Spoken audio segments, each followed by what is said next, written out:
তোমাদের কিছু কথা জানাতে চাই। আশা ব্যস্ততা দেখিয়ে বলছে। বলো, জলদি বলো। রিদম বিয়ের প্রস্তাব দিয়েছে। পূর্ণা প্রিয়া একে অন্যের দিকে এক পলক তাকালো। আশা খুশিতে আত্মহারা হয়ে প্রশ্ন করলো, প্রিয়ার জন্য? তুমি কি বলছো? হ্যাঁ, বলছো তো। পূর্ণা হাসি দিয়ে প্রিয়ার দিকে তাকালো। জলিল আশাকে বলল, তুমি এত খুশি হয়েও না, বর্ণার জন্য বিয়ের প্রস্তাব দিয়েছে। মুহূর্তের মধ্যে পূর্ণার হাসি মুখটা কালো মেঘে ঢেকে গেল। আশা ক্ষুব্ধ দৃষ্টিতে পূর্ণার দিকে তাকিয়ে জলিলকে প্রশ্ন করলো, তুমি কি বলছো? কিছু না, পূর্ণতার মতামত না জেনে কিছু বলতে পারছি না। পূর্ণতা কাল মতামত জানাবে। পূর্ণা উঠে বাইরে চলে যায়। পেছন পেছন প্রিয়াও যায়। সকালে ঠান্ডা বাতাস বইছে, আকাশও কিছুটা কালো হয়ে আছে। সাইদ প্রতিদিনের মতো বকুল গাছের নিচে পূর্ণার অপেক্ষায় দাঁড়িয়ে থাকে, আজও অপেক্ষা করছে। পূর্ণাকে দেখে সাইদ মৃদু হাসি দিল। পূর্ণা একবার এর জন্য তার দিকে না তাকিয়ে চলে গেল। এই ব্যাপারটা অদ্ভুত লাগে সাইদের কাছে। প্রিয়া সাইদের সামনে দাঁড়ায়। সাইদ প্রশ্ন করে, কি হয়েছে? আপার মন খারাপ। কেন? রিদম ভাই বিয়ের প্রস্তাব দিয়েছে, বাবা আজকে সিদ্ধান্ত জানাতে বলেছে। কথা শুনে সাইদের চোখ দুটো অশ্রু টলমল করছে, হৃদয়ে রক্তক্ষরণ হচ্ছে, পায়ের নিচে মাটি সরে যাচ্ছে। এটা কি সত্যি শুনছে নাকি স্বপ্ন ছিল? সে বিশ্বাস করতে পারছে না। মনে মনে ভাবছে, এই ডাক্তারকে শুরু থেকেই পছন্দ হয়। সকাল থেকে আকাশ মেঘাচ্ছন্ন হয়ে আছে, শীতল বাতাস বইছে, আশেপাশে কোথাও বৃষ্টি হয়ে গেছে এমন আমেজ সেই বাতাসের। পূর্ণা তার বাবার সাথে তার মায়ের কবর জিয়ারত করতে যাচ্ছে। তার বাবা এখনো পুরোপুরি সুস্থ হয়নি। এক হাতে পূর্ণা হাত ধরে আছে, আরেক হাতে বাঁশের লাঠি ভর করে হাঁটছে। মায়ের কবরের সামনে আসে পূর্ণা তার বাবাকে বসিয়ে দিল। দুজনেই মোনাজাত ধরেছে। শেষ করেই জলিল পূর্ণার দিকে তাকিয়ে বলল, মেয়ে আমার, তোমার সাথে কিছু বিষয়ে কথা আছে। আজকে তুমি তোমার জীবনের সবচেয়ে কঠিন সিদ্ধান্ত নেবে। পূর্ণা তার বাবার দিকে তাকিয়ে, বলো বাবা। সাইদ আমার কাছে এসেছিল, সে তোমাকে জীবন সঙ্গিনী হিসেবে চায়। ডাক্তার সাহেব রিদম, সেও আমার কাছে একই প্রস্তাব দিয়েছে। আমি তাদের বলেছি আমার মেয়ের সিদ্ধান্ত না জেনে আমি তোমাদের উত্তর দিতে পারবো না। পূর্ণামা, এইখানে তুমি যা বলবে তাই হবে। পূর্ণা অশ্রু ভেজা চোখে তার বাবার দিকে তাকিয়ে, আমি তোমাকে ছেড়ে যেতে চাই না, তোমার কাছেই থাকতে চাই, তোমার থেকে দূরে পাঠিয়ে দিও না। পূর্ণার গাল বেয়ে টপ টপ করে অশ্রু ঝরছে। জলিল দুই হাত দিয়ে অশ্রু মুছে দিয়ে পূর্ণার হাত দুটো শক্ত করে ধরে। আমার প্রিয় মেয়ে, চোখের মণি, যদি তোমাকে বিদায় দিতে না হতো তাহলে পৃথিবীর সবচেয়ে সুখী মানুষ আমি হতাম। কিন্তু এটাই বিধান, মেয়েদের স্বামীর সংসারে যেতে হবে। যদি তোমার মা বেঁচে থাকতো তাহলে এত তাড়াতাড়ি তোমাকে বিদায় দিতাম না। আমার অবস্থাও তো দেখছো। আয়েশার কাছে তোমাকে ছেড়ে দিতে পারবো না। তোমাকে তার হাত থেকে মুক্তি পেতে হবে। নিজের পরিচয় বাঁচবে তুমি। পূর্ণা মাথা নত করে বসে আছে, তার চোখে অশ্রু ঝরছে। জলিল কিছুক্ষণ চুপচাপ থেকে পূর্ণাকে বলল, আমার লক্ষ্মী মেয়ে, আমার চোখের দিকে তাকাও। পূর্ণা মাথা উঁচু করে চোখের দিকে তাকালো। তুমি কি সাইফকে পছন্দ করো? পূর্ণা তার বাবার চোখের থেকে চোখ সরিয়ে মাটির দিকে তাকিয়ে লাজুক কণ্ঠে বাবা, একটু সময় নিয়ে ধীরে ধীরে বলল, আমি তাকে পছন্দ করি কিনা জানি না, তবে তার জন্য আমার অনুভূতি কাজ করে। জলিল মুচকি হেসে নিরুপমার কবরের দিকে এগিয়ে বলল, শুনেছ, তোমার মেয়ে বড় হয়ে গেছে, এখন তাকে স্বামীর ঘরে বিদায় দিতে হবে। জলিল পূর্ণার দিকে তাকিয়ে, আমার লক্ষ্মী মেয়ে, খুব শীঘ্রই তোমাকে বিয়ে দিতে হবে। প্রিয়ার নিজের ঘরে বসে কাপড় ভাঁজ করছে। আশার নরম গলায় প্রিয়া প্রিয়া বলে ডাকতে ডাকতে ঘরে ঢুকলেন। প্রিয়ার মাথায় হাত বুলিয়ে দিচ্ছেন। মায়ের হঠাৎ আদর দেখে হতভম্ব দৃষ্টিতে আশার দিকে এক পলক তাকিয়ে নিজের কাজে মন দিয়ে বলল, বড়লোক পাত্র আছে নাকি মা? আশা বিরক্তকর কণ্ঠে বলল, কি বলি? তুমি হঠাৎ আদর করছো তো তাই। তুমি তো এমনি এমনি আদর করো না। মায়ের সাথে এইভাবে কথা বলতে নেই মা। একটু থেমে প্রিয়া আমাকে বলতো শাহিদ কেমন ছেলে, সে কি ধনী? তা আমি জানি না, তবে ভাইয়া অনেক ভালো। প্রিয়া প্রশ্ন করল, মা, তুমি শাহিদ ভাইয়াকে কিভাবে চিনো? তোর বাবার কাছে পূর্ণার জন্য বিয়ের প্রস্তাব দিয়েছে। তাহলে আপার শাহিদ ভাইয়ের বিয়ে হবে? আশা অন্যদিকে তাকিয়ে ফিসফিস করে বলল, ডাক্তার সাহেবকে খালি হাতে ফিরিয়ে দেওয়া ঠিক হবে না। প্রিয়া তার মায়ের দিকে তাকিয়ে, ডাক্তার সাহেবের কার বিয়ে দেবে মা? আমাকে নিয়ে উল্টোপাল্টা কিছু ভাববে না, আমি এখনও ছোট। এই মেয়ে নিজের ভালো বুঝে না। বলতে বলতে ঘর থেকে বের হয়ে যায়। বিকেলে মৃদু শীতল বাতাস। জলিল বারান্দায় চেয়ারে হেলান দিয়ে বসে আছে। রিদম বারান্দায় প্রবেশ করে সালাম দেয়। সালামের উত্তর দিয়ে জলিল বসতে বলে। রিদম বাড়ির চারপাশে তাকাতে তাকাতে মোড়াতে বসলো। জলিল জিজ্ঞেস করলো, তুমি কি কাউকে খুঁজছো বাবা? পূর্ণা, ঘরে আসো। আপনি এখন কেমন আছেন চাচা? ঠিকমতো ওষুধ নিচ্ছেন তো? হ্যাঁ বাবা, আমি আগের থেকে অনেক ভালো আছি। শুক্রিয়া আল্লাহ আমাকে সুস্থতা দান করেছে। আলহামদুলিল্লাহ চাচা। পূর্ণতার ব্যাপার কি সিদ্ধান্ত নিয়েছেন? জলিল একটু চুপ থেকে সময় নিয়ে উত্তর দিলেন, পূর্ণার মনে তোমার জন্য কোনো অনুভূতি নেই। সে তোমাকে স্বামী হিসেবে চায় না। রিদমের পায়ের নিচে মাটি সরে গেল। নিঃশ্বাস বন্ধ হয়ে আসছে। অশ্রুসিক্ত চোখে কাঁপা কাঁপা কণ্ঠে বলল, সে বলেছে। আমি আমার মেয়ের চোখের ভাষা বুঝি, তার হৃদয়ের কথা চোখে প্রকাশ পায়। শোনো বাবা, তুমি আমার ছেলের মতো। আমার বাড়ির দরজা তোমার জন্য খোলা। যখনই ইচ্ছে করবে এই বাবার কাছে চলে আসবে। আপনাকে ধন্যবাদ চাচা, আমাকে আপনার ছেলের জায়গা দিয়েছেন। আমি আজ উঠছি। রিদম উঠে চোখের কোণে অশ্রু মুছতে মুছতে বের হয়ে গেল। উঠানে সামনে এসে দাঁড়ালো পূর্ণা। কি হয়েছে ডক্টর সাহেব? কিছু না, তোমার জন্য শুভকামনা। সাঈদের জন্যে তাহলে তোমার অনুভূতি আছে, দুজনকে বেশ মানাবে। তার মুখে সাইয়েদের নাম শুনে হতভম্ব হয়ে জিজ্ঞেস করলো পূর্ণা। আপনি কিভাবে জানেন? মৃদু হেসে কোনো উত্তর না দিয়ে চলে গেল। পরের দিন বারান্দায় চেয়ারে বসে আছে জলিল। আশা তার পাশে দাঁড়িয়ে আছে। আকাশ ও সাইদ মোড়ায় বসে আছে। সাইদ অস্বস্তি লাগছে, পুরো শরীর ঘেমে একাকার। সে সত্যি পূর্ণাকে পাবে কিনা? তার নিঃশ্বাস বন্ধ হয়ে যাচ্ছে। জলিল কিছুক্ষণ চুপ থেকে বলল, সাইদ। চমকে উঠে জলিলের দিকে তাকায়। তোমার বাবা মা কোথায় থাকে? শান্তিনগর। তোমার বাবা মাকে নিয়ে আসবে। তাদের মতামত জানতে হবে পূর্ণাকে তাদের পছন্দ কিনা। তার মানে আপনি রাজি? আমার মেয়ে তোমাকে বেছে নিয়েছে। আমি খুব শীঘ্রই বাবা মাকে নিয়ে আসব। এত খুশি হয়েও না। আমি এক শর্তে আমার মেয়েকে তোমার হাতে দিব। জলিলের কথায় মুহূর্তের মধ্যে সাইয়েদের হাসি খুশি মুখটা কালো হয়ে গেল। কি এমন শর্ত? সত্যি কি পূর্ণাকে সে জীবনসঙ্গী হিসেবে পাবে? বিকেলে সূর্য পশ্চিম আকাশে ডুবে যাচ্ছে। পুরো আকাশ লালচে রঙের হয়ে আছে। নদীর পাড়ে পাথরের ওপর সাইদ ও পূর্ণা বসে আছে। সাইদ মায়াবী দৃষ্টিতে তাকিয়ে আছে পূর্ণার দিকে। পূর্ণা কয়েক সেকেন্ড সাইদের দিকে তাকিয়ে চোখ সরিয়ে নিল। নতজানু হয়ে জিজ্ঞেস করলেন, কি দেখছেন? আমার সুন্দরী সঙ্গিনীকে। এখনো হয়নি তো। কিছুদিন পর তো হয়ে যাবে। একটু থেমে দীর্ঘশ্বাস ফেলে সাইদ, ভেবেছিলাম তোমার বাবা অনেক কঠিন শর্ত দেবে। ভেবেছিলাম তোমাকে হারিয়ে ফেলবো, কোনো দিন তুমি আমার হবে না।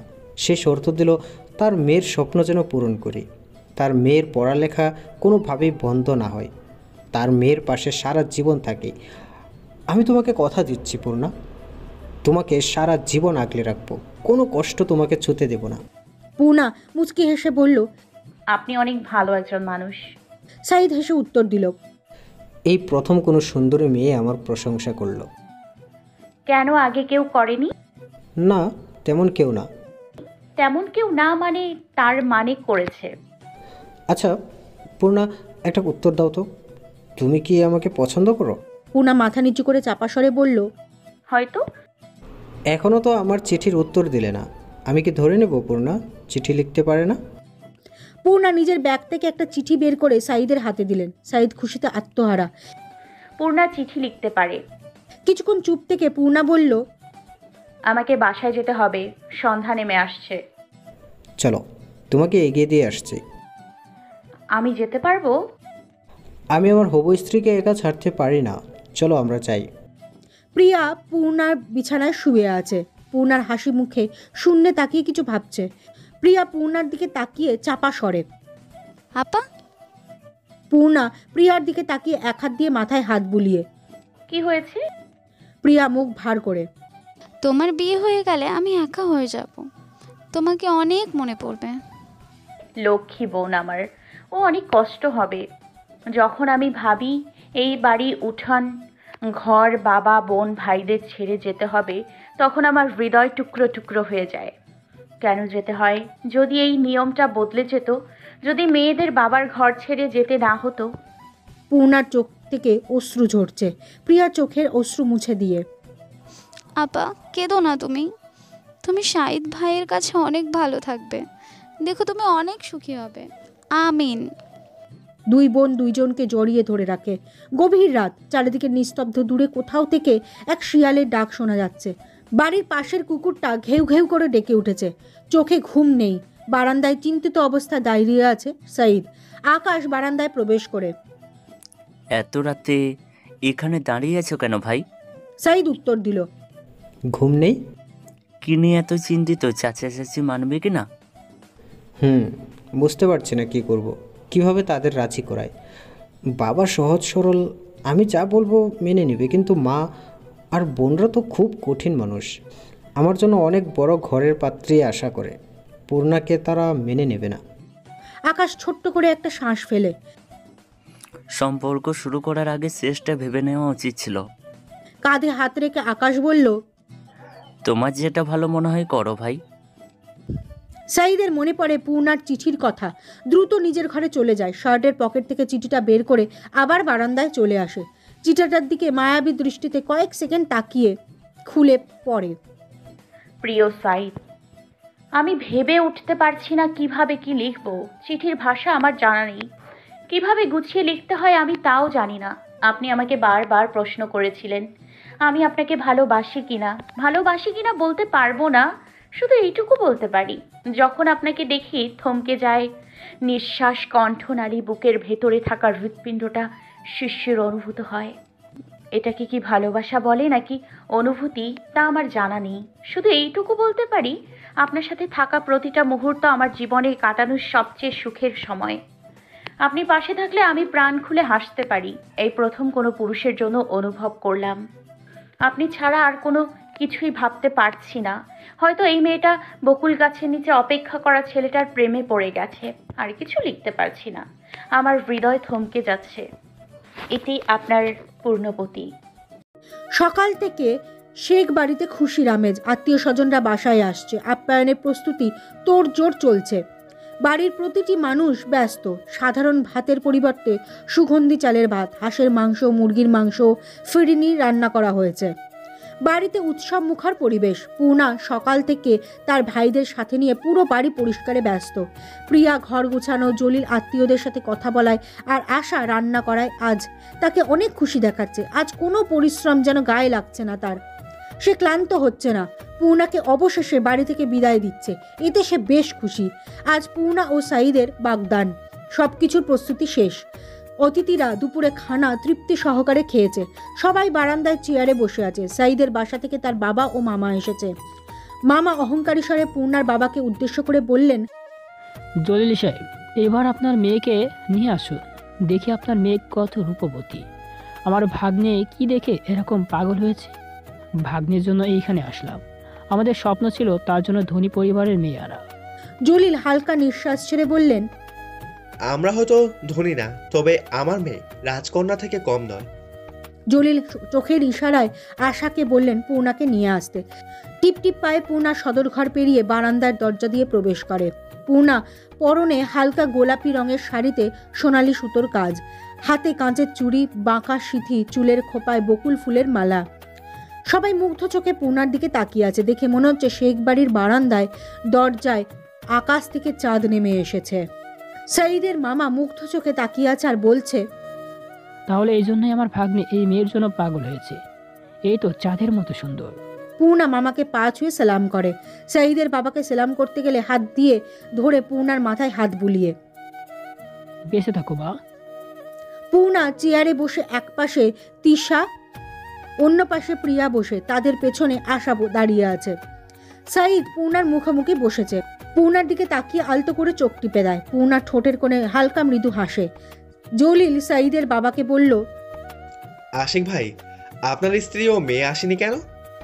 আশেক উত্তর দেওয়ার আগে আফজাল হোসেন সাঈদের মামা উত্তর দিল, আমার বোন আর ভাগ্নিরা রাজি না তো, তাই আসেনি। কথা শুনে জলিলও পূর্ণ মুখ কালো হয়ে গেল। আশা হেসে হেসে বলল, সেই কি কথা, এত সুন্দরী মেয়েকে নিজের ছেলের বউ হিসেবে পাচ্ছে, তাহলে রাজি না কেন? জলিল বলল, তারা রাজি না থাকলে কি করে আমার মেয়েকে ওইখানে বিয়ে দেই? আশেক তালুকদার পূর্ণার বাবা হাতে হাত রেখে বললেন, ভাই, আপনার মেয়েকে আমার পছন্দ হয়েছে। আমি ওকে পুত্রবধূ না মেয়ে হিসেবে চাইতেছি। বাড়ির সবাইকে আমি মানিয়ে নেব, একটু সময় দিন। জলিল তার কথা ফেলতে পারলেন না। আশেক তালুকদার সহজ সরল ও ভালো মানুষ, তার কথা ফেলে কিভাবে? বাগদান অনুষ্ঠান শুরু হলো। সাঈদ আর পূর্ণা মুখোমুখি দাঁড়ায়। সাঈদ পূর্ণার হাত ধরে ফিসফিস করে পূর্ণার কানে বলে, অবশেষে তোমাকে পাচ্ছি, একান্ত নিজের করে। হারানোর ভয় নেই এখন পূর্ণবতী, শুধুই আমার। পূর্ণা মুচকি হেসে ফিসফিস করে বলল, একটু চুপ থাকুন সবাই, সামনে। সাঈদ আংটি যেই পরাতে যাবে, আফজাল সাহেব জোর গলায় বললেন, আশিক ভাই, আমরা তো আংটি দিচ্ছি মেয়েকে, কিন্তু আমাদের ছেলে কি সোনার আংটি পরার কপাল আছে? জলিল নিজের পাঞ্জাবির পকেট থেকে সোনার আংটি বের করে পূর্ণার সামনে এগিয়ে দিয়ে বলে, পূর্ণামা, এটা তুমি সাঈদকে পরিয়ে দেবে। আফজালের দিকে তাকিয়ে জলিল বলল, আফজাল সাহেব, আমরা গরিব হতে পারি, তবে আমাদের মনটা ভিখারি না। কথা শুনে আফজাল ক্ষুব্ধ দৃষ্টিতে জলিলের দিকে কয়েক সেকেন্ড তাকিয়ে মাথা নত করে নেয়। এইরকম মুখের ওপর জবাব তাকে আগে কেউ কখনো দেয়নি। পূর্ণার হাতে আংটি পরিয়ে দেয় সাঈদ। প্রিয়া, তিশা, তার ভাইরা হাতে তালি দিয়ে তাদের শুভেচ্ছা জানায়।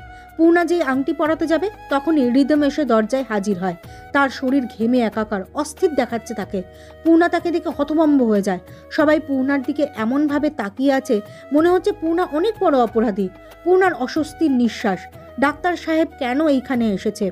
তাকে এমন দেখাচ্ছে কেন? কি বলতে চায়?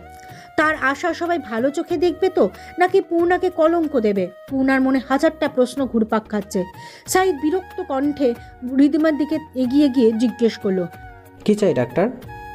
রিদিম কাঁপা কাঁপা স্বরে জবাব দিল, পূর্ণতার সাথে একটা কথা আছে, খুব জরুরি বিষয়ে।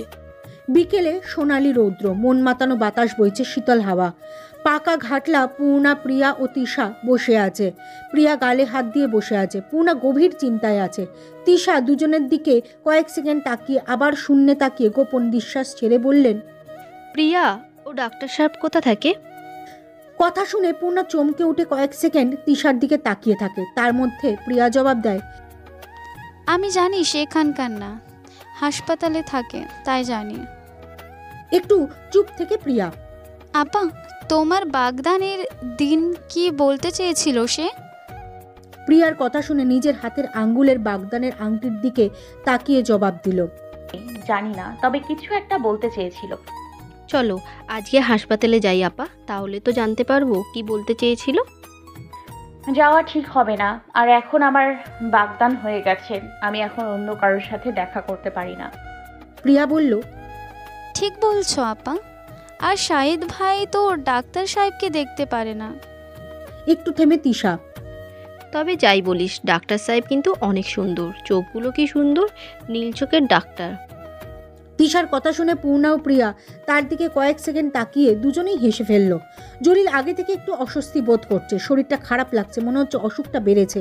পূর্ণা অনেকবার বলেছে ডাক্তার দেখাতে, কিন্তু সে নাজরবান্দা, কোনোভাবেই সে হাসপাতাল যাবে না। বিছানার ওপর বসে হেলান দিয়ে পেপার পড়ছে। আশা দ্রুত পায়ে এগিয়ে এসে জলিলের পায়ের কাছে বসে। একটু কথা ছিল। জলিল পেপার পড়তে পড়তে জবাব দিল, পূর্ণার বাগদানে সাঈদকে যেই আংটি দিলে সেটা কোথায় পেলে? ওইটা নিরুপমার। নিরুপমা কোথায় পেল? জলিল পেপার ভাঁজ করে বিছানার ওপর রেখে আশার দিকে তাকিয়ে জবাব দিল, মনে হয় ভুলে গেছো, নিরুপমা মেম্বারের মেয়ে ছিল। যখন সে পালিয়ে আসে, তার বিয়ের গহনা পরা ছিল। আমি শুনেছি সেসব ফেরত দিয়েছে। মায়ের দেওয়া গহনা রেখে সব ফেরত দিয়েছে। পূর্ণার স্বামী তো আংটি পেলে প্রিয়ার বিয়েতে তার স্বামী কিভাবে? হ্যালো গাইস, ভিডিওটি ভালো লাগলে একটু লাইক করে দিও, আর অবশ্যই কমেন্ট করে জানাও ভিডিওটি তোমাদের কেমন লেগেছে। আর ভিডিওটির পরবর্তী পার্ট খুব তাড়াতাড়ি আসবে। তো যারা এখনও চ্যানেলটিকে সাবস্ক্রাইব করোনি, প্লিজ পরবর্তী পার্টগুলো দেখার জন্য চ্যানেলটিকে সাবস্ক্রাইব করে পাশে থাকা বেল আইকনটি প্রেস করে দিও। ধন্যবাদ সবাইকে, আমাদের সাথেই থেকো।